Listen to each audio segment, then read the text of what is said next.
ಅವಳಿಗೆ ಮೂರ್ತಿ ಇಲ್ಲ.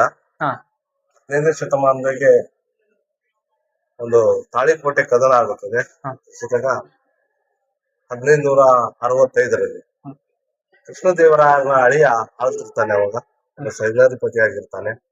ಡೆಕ್ಕನ್ ಸುಲ್ತಾನರು ತಾಳಿಕೋಟೆ ಕದನದಲ್ಲಿ ಅವನ ಶಿರಚ್ಛೇದನ ಮಾಡಿ ಸೋಲಿಸಿಬಿಡ್ತಾರೆ. ಹಾ ಸೋತ ನಂತರ ವಿಜಯನಗರವನ್ನು ಚಂದ್ರಗಿರಿ ಪತ್ತಿಕೊಂಡಕ್ಕೆ ಅವ್ರ ಮುಂದೆ ಶಿಫ್ಟ್ ಮಾಡ್ತಾರೆ ರಾಜಧಾನಿಯನ್ನು. ಹ್ಮ್ ದೇವಸ್ಥಾನ ಎಲ್ಲ ಲೂಟಿ ಹೊಡಿತಾರೆ. ಲೂಟಿ ಹೊಡೆದನ್ನೆಲ್ಲ ಸುಟ್ಟು ಹಾಕ್ತಾರೆ ಮಂದಿರವನ್ನು. ಇಲ್ಲಿಯ ಮೂರ್ತಿಯನ್ನು ಹ್ಮ್ ಸಂತ ಭಾನುದಾಸ್ ತಗೊಂಡೋಗಿ ಪಂಡ್ರಾಪುರದಲ್ಲಿ ಇರ್ತಾನೆ ಅವನು. ಇಲ್ಲಿಂದ ಪಂಡ್ರಾಪುರದಲ್ಲಿ ಇರೋದು. ಯಾಕೆ ಮೂರ್ತಿ ಭಗ್ನ ಆದ್ರೆ ಹಿಂದೂ ಧರ್ಮದಲ್ಲಿ ಪೂಜೆ ಮಾಡಂಗಿಲ್ಲ, ಇಲ್ಲಿಂದ ಶಿಫ್ಟ್ ಮಾಡ್ತಾರೆ. ಕನ್ನಡಿಯ ರಾಜ ಎಂದು ಪೂಜೆ ಮಾಡ್ತಾರೆ ಅವರು. ಹಾ ನೋಡಿ, ಇದು ದ್ವಾರಪಾಲಕರು ಜಯ ಮತ್ತು ವಿಜಯ ದ್ವಾರಪಾಲಕರು. ಅವು ಹಾ ಜಯ ನೋಡಿ, ಜಯ ಇದೆ, ವಿಜಯನ ಮೂರ್ತಿ ಮುರಿದೋಗಿದೆ. ಇಂಟರ್ಲಾಕ್ ಸಿಸ್ಟಮ್ ನಲ್ಲಿ ಇದೆ. ಇದು ಮುರಿದೋಗಿದೆ. ಇದು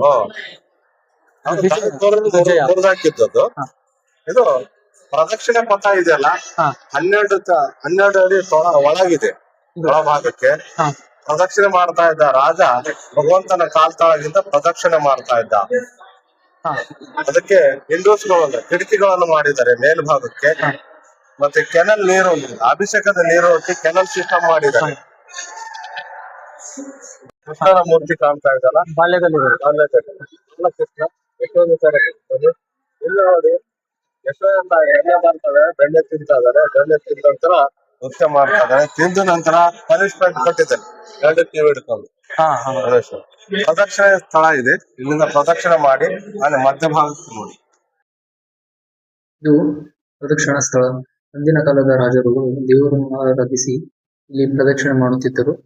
ಇಲ್ಲಿ ಕತ್ತಲೆ ಇರುವುದರಿಂದ ಇಲ್ಲಿ ಕೆಳಗಡೆ ಇರುವ ಸಣ್ಣ ಸಣ್ಣ ಕಾಲುವೆಯಲ್ಲಿ ನೀರು ತುಂಬಿ ಮೇಲಿಂದ ಬರುವ ಬೆಳಕಿನ ಕಿರಣಗಳಿಂದ ಬೆಳಕು ಚೆಲ್ಲುತ್ತಿತ್ತು. ಆ ಬೆಳಕಿನಲ್ಲಿ ಪ್ರದಕ್ಷಿಣೆ ಮಾಡುತ್ತಿದ್ದರು.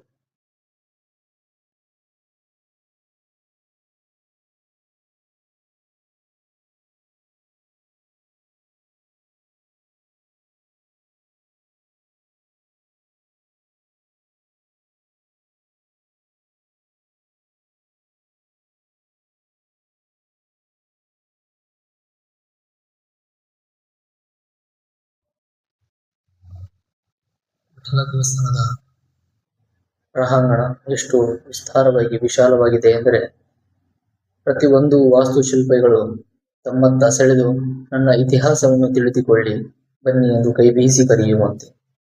ಎತ್ತ ನೋಡಿದರಲ್ಲಿ ಶಿಲ್ಪಿಗಳ ಕೈಚಳಕ. ಶಿಲ್ಪಕಾರನ ಕೈಚಳಕದಿಂದ ಮೂಡಿ ಬಂದಿರುವಂತದ್ದು 516 ಕಾರ್ವಿಂಗ್ಸ್. ನೋಡಿ, ಇಲ್ಲಿ ಕಪ್ಪೆ ನೀರಿಗೆ ಜಿಗಿತಾ ಇದೆ. ಕಪ್ಪೆ ನೀರಿಗೆ ಜಿಗಿತಾ ಇದೆ. ಇಲ್ಲಿ ಹಾವಿದೆಯಲ್ಲ, ಎಡೆ ಎತ್ತಿದೆ ಹಾವು. ನೋಡಿ, ಇಲ್ಲಿ ಲಿಂಗ ಇದೆ, ಶ್ರೇಷ್ಠನಾಗ. ಲಿಂಗದ ಮೇಲೆ ಸರ್ಪ ಎಡೆ ಎತ್ತಿದೆ. ಇಲ್ಲಿ ನೋಡಿ, ದೊಡ್ಡ ಮಂಗ ಮಗುವಿಗೆ ಹಾಲು ಉಣಿಸ್ತಾ ಇದೆ. ಈ ಕಡೆ ಬನ್ನಿ, ಹಾಲು ಉಣಿಸೋದು. ದೊಡ್ಡ ಮಂಗ ಮಗುವಿಗೆ ಹಾಲು ಉಣಿಸ್ತಾ ಇರೋದು. ಇಲ್ಲಿ ನೋಡಿ, ಮಂಗ ಜಂಪ್ ಮಾಡ್ತಾ ಇದೆ ಹೊರಗಡೆಗೆ. ಇಲ್ಲಿ ಬಾಲ ಇದೆ, ಇಲ್ಲಿ ಕಾಲು, ಇಲ್ಲೊಂದು ಕೈ, ಇಲ್ಲಿ ಹೆಡ್. ಜಂಪ್ ಮಾಡ್ತಾ ಇದೆ, ಕಾಣ್ತಾ ಇದೆಯಲ್ಲ. ಈ ಕಡೆಗೆ ಬನ್ನಿ. ಇಲ್ಲಿ ಸಣ್ಣ ಮಂಗ ಮೇಲೆ ಇರ್ತಾ ಇದೆ, ಕೋತಿ ಮೇಲೆ ಇರ್ತಾ ಇದೆ. ಇಲ್ಲಿ ನೋಡಿ, ಬಾಲ, ಕಾಲು, ಇನ್ನೊಂದು ಕಾಲು. ಹನುಮ ಲಂಕೆಗೆ ಹಾರ್ತಾನೆ. ಸಮುದ್ರ ಮಂಥನ, ಲಂಕಾ ಕಾಣ್ತಾ ಇದೆಯಲ್ಲ. ಇಲ್ಲಿ ತಲೆ ಇದೆ, ಕಾಣ್ತಾ ಇದೆಯಾ? ಪೂರ್ತಿ ಕ್ಲೋಸ್ ಮಾಡ್ತೀನಿ. ಹಾವು ಎಕ್ಸಾಕ್ಟ್ ಮೂವ್ ಆಗ್ತಾ ಇದೆಯಲ್ಲ, ಹಾವು. ಇದೆ 516 ಕಾರ್ವಿಂಗ್. ಆಗಿನ ಕಾಲದ ಟೆಕ್ನಾಲಜಿಯನ್ನು ಯೂಸ್ ಮಾಡಿ ಹಾಗೆ ಶಿಲ್ಪಿ ಕಳಿಂಗ ಮರ್ದನ ಅಂತ. ಬಲಭಾಗದಲ್ಲಿ ನಾಡು ಇಟ್ಕೊಂಡಿದ್ದಾನೆ, ಎಡಭಾಗದಲ್ಲಿ ಹಾವು ಇಟ್ಕೊಂಡಿದ್ದಾನೆ. ಕೆಳಗೆ 2 ಕಾಲಿಂದ ವಧ ಆದ್ರೆ ಸಮಾನ ಮಾಡ್ತಾನೆ. ಭಗವಂತನ 10 ಅವತಾರ, ಕೃಷ್ಣನ 10 ದಶಾವತಾರ. ಮತ್ಸ್ಯ, ಕುರ್ಮ, ವರಹ 3 ನರಸಿಂಹ, ವಾಮನ, ರಾಮ ಮತ್ತು ಪರಶುರಾಮ 2 ಇದೆ. ರಾಮ ಪರಶುರಾಮ. ಈ ಕಡೆ ಬಲರಾಮ, ಬಾಲಕೃಷ್ಣ, ಕಲ್ಕಿ ಅವತಾರ. ಈಗ ಬರೋದು ಕಲ್ಕಿ ಅವತಾರ. ಹಳೆ ಕುದುರೆ ಏರಿ ಬರ್ತಾನೆ. ಈ ಕಡೆ ನೋಡಿ, ಹಿಂಭಾಗಕ್ಕೆ ಮೇಲೆ ಶೂರ್ಪನಖಿನ ಮೂಗ್ ಕೊಯ್ತಿದ್ದಾನೆ ಲಕ್ಷ್ಮಣ. ಕೆಳಭಾಗಕ್ಕೆ ಮತ್ತೆ ಬಂದಂದ್ರೆ ಲಕ್ಷ್ಮಣ 2 ಕೈಗಳನ್ನು ಜೋಡಿಸಿದ್ದಾನೆ. ರಾಮ ಮತ್ತು ಸೀತೆ ಕುಂತಿದ್ದಾರೆ. ಸೀತೆ ಕೇಳ್ತಾಳೆ, ನನಗೊಂದು ಮಾಯಾವಿ ಜಿಂಕೆ ಬೇಕು ಅಂತ. ಅದು ಮಾಯಾವಿ ಜಿಂಕೆ ಇರುತ್ತೆ. ನೋಡಿ ರಾಮ ಬಂದು ಅಟ್ಯಾಕ್ ಮಾಡ್ತಾನೆ ಜಿಂಕೆಗೆ, ತಲೆ ತೆಳಗ್ ಬಿದ್ದಿದೆ. ಮಾರೀಚ ರಾಕ್ಷಸನ ವಧ ಮಾಡ್ತಾ ಇದ್ದಾನೆ. ಮಾರೀಚ ಒಬ್ಬ ರಾಕ್ಷಸನ ಮಾಯಾವಿ ಜಿಂಕೆ.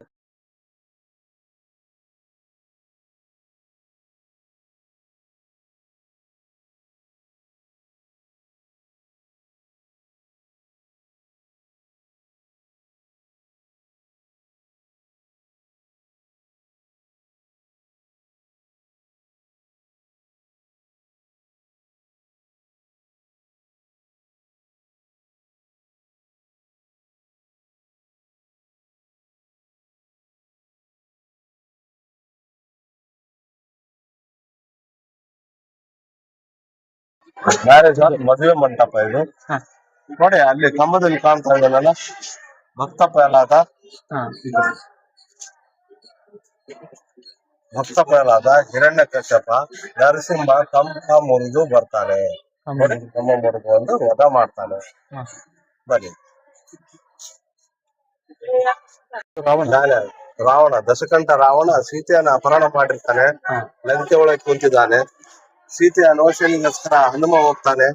ಹೋದಾಗ ನೋಡಿ ಅವರ ಸೋಲ್ಜರ್ ಅವರ ಹಿಡ್ಕೊಳಕ್ ಹೋಗ್ತಾರೆ. ಬಂದಿ ಆದ್ರೆ ಹಿಡ್ಕೊಂಡ್ ಬರಕ್ ಹೋಗ್ತಾರೆ ರಾವಣ ಸೈನಿಕರು. ಅವರ ಬಾಣದಿಂದ ಕಾಲಿನಿಂದ ಹೊಡಿತಾ ಇದ್ದಾನೆ. ರಾವಣನ ಮಗ ಇಂದ್ರಜಿತ ಬಾಣ ಪ್ರಯೋಗ ಮಾಡ್ತಾ ಇದ್ದಾನೆ. ಬಾಣ ಪ್ರಯೋಗ ಹಿಡ್ಕೊಂಡ್ ಬರ್ತಾನೆ. ಬಂದಿ ಅಂದ್ರೆ ಹಿಡ್ಕೊಂಡ್ ಬರ್ತಾರೆ. ಮಾತುಕತೆ ನಡೀತಾ ಇದೆ ಇಬ್ಬರಿಗೆ, ರಾವಣ ಮತ್ತು ಹನುಮನಿಗೆ ಮಾತುಕತೆ ನಡೀತಾ ಇದೆಯಲ್ಲ. ಕುಂದ್ರಗೆ ಸಿಂಹಾಸನ ಕೊಡೋದಿಲ್ಲ, ಮರ್ಯಾದೆ ಮಾಡೋದಿಲ್ಲ. ಬಾಲನೇ ಸಿಂಹಾಸನ ಮಾಡಿ ಕುಂತಿದ್ದಾನೆ ಹನುಮ. ನೋಡಿ ಬಾಲನೇ ಈ ಕಡೆ ಬನ್ನಿ. ಬಾಲಕ್ ಬೆಂಕಿ ಇಡ್ತಾ ಇರೋದು ಹನುಮನ್, ಬಾಲಕ್ ಬೆಂಕಿ ಇಡ್ತದ. ಹನುಮ ಲಂಕೆಗೆ ಬೆಂಕಿ ಇಡ್ತದ. ಲಂಕೆಗೆ ಲಂಕೆ ದಾನ ಆಗ್ತಾ ಇದೆ, ದಗ ಉರಿತಾ ಇದೆ. ಲಂಕೆ ಸುಡ್ತಿರೋದು. ಲಂಕೆ ಸುಡ್ತದೆ. ಚಿತ್ರಗಳಲ್ಲೇ ಇಡೀ ರಾಮಾಯಣ ಮಹಾಭಾರತ ಚಿತ್ರ. ಅಲ್ಲಿ ಸಂಜೀವನಿ ಪರ್ವತ ಎತ್ಕೊಂಡ್ ಬಂದಿದ್ದಾನೆ. ಅದು ಲಕ್ಷ್ಮಣಕ್ಕೆ ಬಾಣ ಬಿದ್ದಿರ್ತಲ್ಲ, ಅದಕ್ಕೆ ರಾಮ ಇಳಿಸ್ಕೊಂತ ಇರ್ತಾನೆ. ಇಡೀ ಪರ್ವತನೇ ಎತ್ಕೊಂಡ್ ಬರ್ತಾನೆ. ಜಾಂಬವಂತಕ್ಕೆ ರಾಮ ಲಕ್ಷ್ಮಣ ಆಶೀರ್ವಾದ ನೀಡ್ತಾನೆ. ಈ ಕಡೆ ಬರ್ತಾರೆ.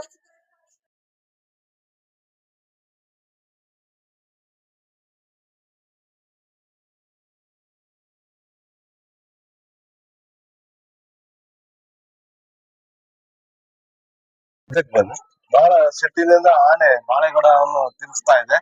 ನೋಡಿ ಇಲ್ಲಿ ಕೈ ಇಡ್ತೀನಿ, ಎಲೆಯಲ್ಲಿ ಗಣೇಶನ ರೂಪ ಕಾಣ್ತಾ ಇದೆ. ಎರಡು ದೇಹ ಒಂದೇ ತಲೆ. ನೋಡಿ ಇಲ್ಲಿ ಕೈ ಇಡ್ತೀನಿ, ನಂದಿ ಕಾಣ್ತಾ ಇದೆ, ಎತ್ತು ಕಾಣ್ತಾ ಇದೆ, ಹುಲ್. ಈ ಕಡೆ ಕೈ ಹಿಡಿದು ಇಟ್ರೆ ಆನೆ ಕಾಣುತ್ತೆ. ನೋಡಿ ಆನೆ ಕಾಣುತ್ತೆ. ಇದೇ ಕಲಾಚಾತುರ್ಯ, ಶಿಲ್ಪಿಯ ಕಲಾಚಾತುರ್ಯದಿಂದ ಮೂಡಿರೋದು. ನೋಡಿ ಇಲ್ಲಿ ಇಬ್ಬರು ಋಷಿಗಳು ತಪಸ್ ಮಾಡ್ತಾ ಇರ್ತಾರೆ. ತಪಸ್ಸನ್ನ ಭಂಗ ಮಾಡ್ತಾಳೆ ವೇದಿಕೆ, ಶಾಪ ಕೊಡ್ತಾ ಇದ್ದಾರೆ. ನೋಡಿ ಮದಗದದ ಕಾದಾಟದಲ್ಲಿ ತಾಯಿ ಮಗುಗೆ ಓದಿಸ್ಕೊಳ್ತಾರೆ. ನನ್ನ ಮಗು ಇದೆಯಪ್ಪ ಅಂತ ಹಿಂಗ್ ಸೊನ್ನೆ ಬೆನ್ನಿಗೆ ಇದ್ದಾಳೆ.